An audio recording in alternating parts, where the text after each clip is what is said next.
So where does COPD rank in terms of the leading causes of death worldwide? And what figures can you share with us relating to how many COPD patients there are in your country? Alors, la BPCO est un enjeu de santé publique majeur, hein. C'est une pathologie extrêmement fréquente et très préoccupante puisque c'est la troisième cause de décès actuellement dans le monde. Pour se focaliser sur la France, on estime qu'environ 7% des patients de la population souffrent de BPCO, mais malheureusement, seulement 2 tiers d'entre eux sont diagnostiqués, probablement parce que les symptômes sont parasités par le tabagisme. Et en tout cas, il y a un vrai enjeu de santé publique avec un dépistage précoce qui doit être fait. And what is an endobronchial valve? How does it work? And how strong is the evidence to support this treatment option?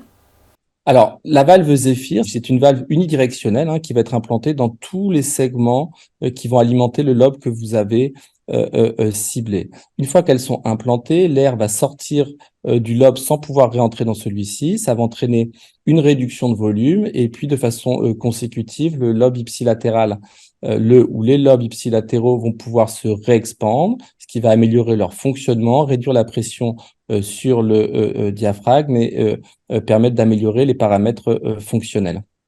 And what are the main advantages of EBV as a potential treatment option? And how does it improve on more traditional medicinal treatments?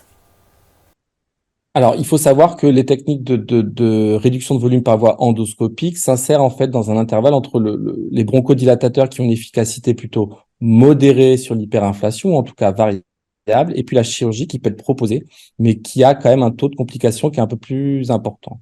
Et si on se focalise juste sur ces techniques endoscopiques, bon, déjà la valve Zephyr est la seule qui est disponible en soins courants dans notre pays. Et pourquoi? Parce que, et c'est le premier point fort de la technique, c'est que elle a le plus haut niveau de preuve. Elle a été évaluée au travers de 5 essais randomisés, tous positifs, montrant que la recherche de ventilation collatérale était importante. Et ça, c'est le deuxième point. Si on compare aux autres techniques qui sont en cours d'évaluation, le taux de répondeur est plus important parce qu'on a ce test compagnon et qu'on sait que en recherchant cette ventilation collatérale, on va permettre de mieux sélectionner les patients et d'augmenter le taux de réponse. Et puis enfin, et ça j'y suis très attaché en tant que pneumologue interventionnel, ce traitement il est réversible. Et c'est la seule technique, si on compare à la vapeur, au col ou à tout ce que vous voulez, même s'il y a des cas exceptionnels où on a pu retirer les cols, la valve est réversible. C'est-à-dire que vous avez une complication, vous avez une perte ou une absence d'efficacité, vous pouvez retoucher le matériel, enlever, changer de valve, et cette flexibilité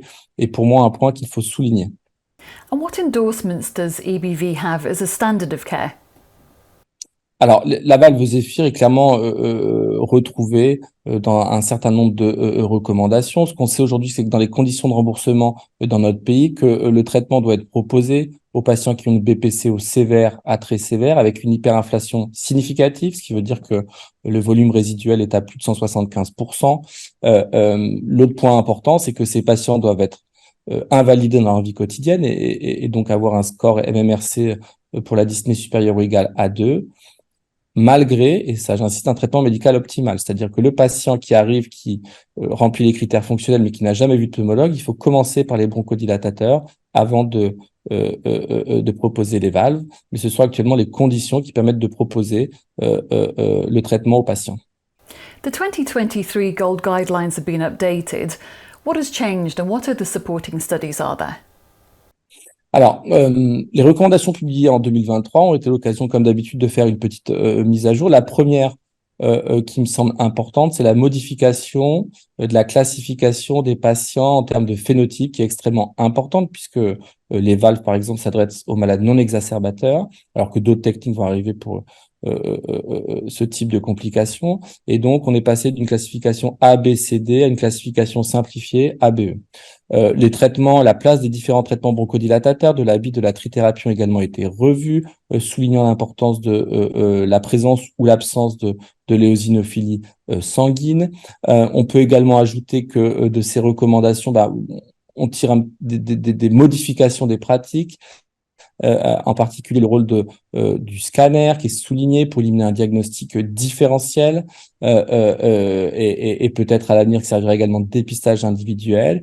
Et puis enfin, si on on se concentre sur les techniques endoscopiques, ben, on sait qu'elles sont arrivées par la valve dans les recommandations en 2017, mais elles sont très clairement mentionnées avec une technique en particulier, la valve Zephyr, qui est mentionnée avec un grade A de recommandation, qui est donc le grade le plus élevé. And what advice would you give pulmonologists and GPs who may have patients who meet the criteria for this type of treatment? Alors, mon conseil, ça serait de screener tous les patients. Et s'il n'y a qu'un seul chiffre à retenir pour les valves, c'est ce volume résiduel à 175%. C'est un travail collectif et on travaille avec le groupe français d'endoscopie pour optimiser les filières de recrutement. Maintenant, il y a une trentaine de centres, je pense, qui pratiquent les réductions de volume en France. Et quand on voit le niveau de recommandation, ne paraît pas acceptable de ne pas envisager ce traitement, qui est un traitement pour des malades très sélectionnés, mais il faut que tous les malades qui sont à même de bénéficier de ce traitement et des améliorations consécutives puissent être screenés. Donc, il faut que ces centres référents se rapprochent des centres implanteurs. Il faut que le chemin inverse soit fait aussi pour échanger des informations sur les critères de sélection, sur comment adresser un malade. C'est très simple, il faut juste une plethysmographie et un scanner. Et le médecin qui est le plus proche de vous pourra vous donner en 3 jours une première réponse, à savoir si votre malade doit bénéficier d'investigations complémentaires, d'une scintigraphie, d'une échographie cardiaque pour être sûr qu'il est candidat, ou alors si cette technique ne doit pas être évoquée. Mais moi, je préfère toujours, et c'est le message que je donne à mes centres référents, je préfère toujours être trop dérangé et même être dérangé pour des patients dont on n'est pas sûr qu'ils peuvent bénéficier du traitement, parce que comme ça, on a l'assurance que on limite au maximum le sous-diagnostic. Dr. Egenot, merci beaucoup. Merci à vous.